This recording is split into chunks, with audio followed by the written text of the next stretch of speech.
जब अधर्म की सीमा टूट जाए, एक पिता खुद को भगवान समझने लगे, जब एक मासूम बालक की भक्ति तीर बनकर ईश्वर के हृदय को छू जाए, तब जन्म लेता है न्याय, रूप लेता है क्रोध और प्रकट होता है एक ऐसा रूप जो न इंसान है न जानवर, जो दिन और रात के पार, तर्क, समय, स्थान सबके पार।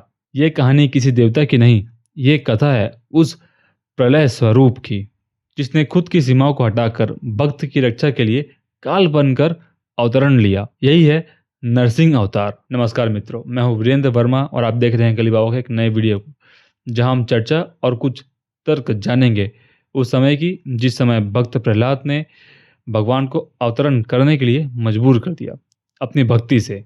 तो चलिए शुरू करते हैं। नरसिंह भगवान जो समय, स्थान, तर्क, नियम सबके पार थे। शास्त्रों के अनुसार नरसिंह अवतार कलालित है, यानी समय की सीमा से परे। उनका अवतार ऐसा था जो किसी भी लौकिक या तार्किक नियम में बंधा नहीं था। न दिन न रात, न घर न बाहर, न हथियार। ये दर्शाता है कि ईश्वर किसी नियम के अधीन नहीं है, नियम ईश्वर के अधीन है। दूसरा, न दिन था न रात, न घर के अंदर न घर के बाहर, न जानवर था न इंसान। हिरण्यकश्यप को वरदान मिला था कि उसे कोई मनुष्य, जानवर दिन रात, घर या बाहर मारे ना सके। विष्णु ने सभी सीमाओं के बीच का चयन किया। संध्याकाल प्रवेश द्वार की दहलीज और अर्ध शेर अर्ध मनुष्य के रूप में, जिससे वरदान भी बना रहा और न्याय भी हुआ। तीसरा, न उनके हाथों में कोई शस्त्र था, थे तो बस नाखून।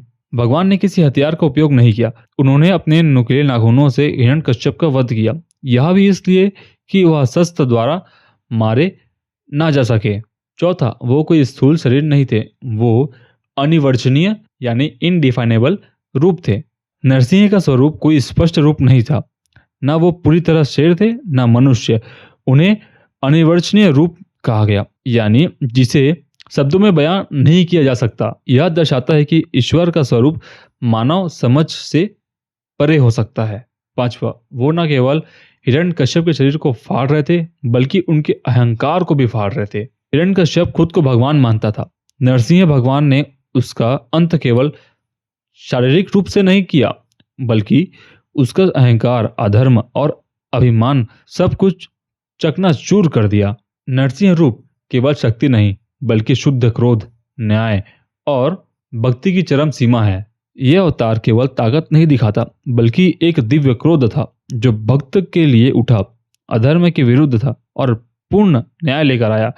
यह दिखाता है कि जब अधर्म सीमा पार करता है, तब ईश्वर न्याय के लिए कुछ भी कर सकते हैं।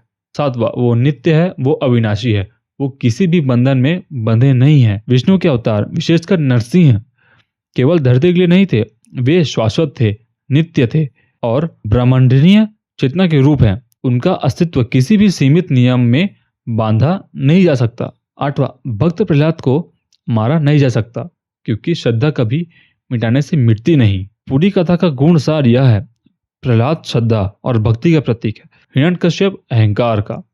ईश्वर ने यह दर्शाया कि श्रद्धा चाहे कितनी भी कमजोर दिखे, वह अमर होती है, और अहंकार चाहे कितनी भी ताकतवर दिखे, उसका अंत निश्चित है। विष्णु के इस रूप को अनिरुद्ध रूप भी कहा गया है। अनिरुद्ध का अर्थ होता है जिसे कोई बांध नहीं सकता। नरसिंह रूप में विष्णु इतने उग्र शक्तिशाली थे कि उन्हें कोई शांत नहीं कर पाया। यहाँ तक कि वध के बाद भी वे क्रोधित रहे, जिसे भक्त प्रहलाद ने शांति दी। 10वां, भक्त प्रहलाद को गिनती, व्याकरण और राजनीति की पढ़ाई गई थी, पर उसने सब त्याग दिया। शास्त्रों के अनुसार प्रहलाद को असुरों की शिक्षा दी गई, गणित, तर्क, नीति, शक्ति, लेकिन उसने हर विषय को त्याग दिया और केवल नारायण के नाम में रम गया। यह दिखाता है कि सच्ची ज्ञान वही है जो आत्मा को शांति दे। हिरण्यकश्यप को सिर्फ मारा नहीं गया, बल्कि उसके शरीर के टुकड़े टुकड़े कर दिए गए। वध इतना भयंकर था कि भगवान ने उसके शरीर के टुकड़े टुकड़े कर दिए।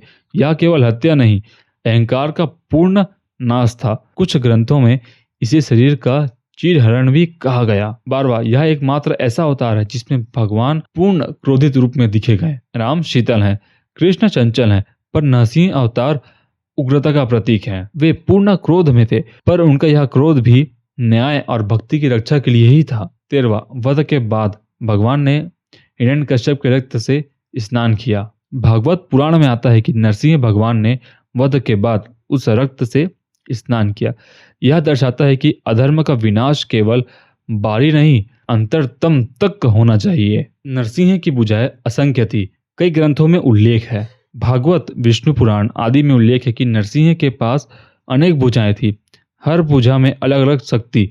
यह दिखाता है कि ईश्वर की शक्ति सीमाहीन है। 16, विष्णु पुराण कहता है यह अवतार कलातीत थी। विष्णु पुराण में वर्णित है कि नरसिंह अवतार काल के नियम से भी परे थे। यह कोई तयशुदा समय पर नहीं आए, यह भक्त की पुकार और अधर्म की सीमा पर शाश्वत प्रकट हुए। नरसिंह भगवान चले गए, पर आज भी उनकी आंखों की ज्वाला धर्म के रक्षकों के हृदय में जलती है। हिरण्यकश्यप मारा गया, पर उसका अहंकार हर युग में नए चेहरे के साथ लौट आता है। और प्रहलाद कभी मरता नहीं, क्योंकि श्रद्धा कभी मारा नहीं जा सकता। नरसिंह अवतार केवल अवतार नहीं थे, वो एक चेतावनी थे कि जब भी अहंकार उठेगा तब उनका नाखून फिर उठेगा और अधर्म को चीर कर रख देगा। आपको हमारा ये वीडियो तथ्य और सत्य अगर पसंद आया होगा तो हमें लाइक करें, शेयर करिए और सब्सक्राइब जरूर करिएगा। तो मिलते हैं एक नए सवाल के साथ। नमस्कार।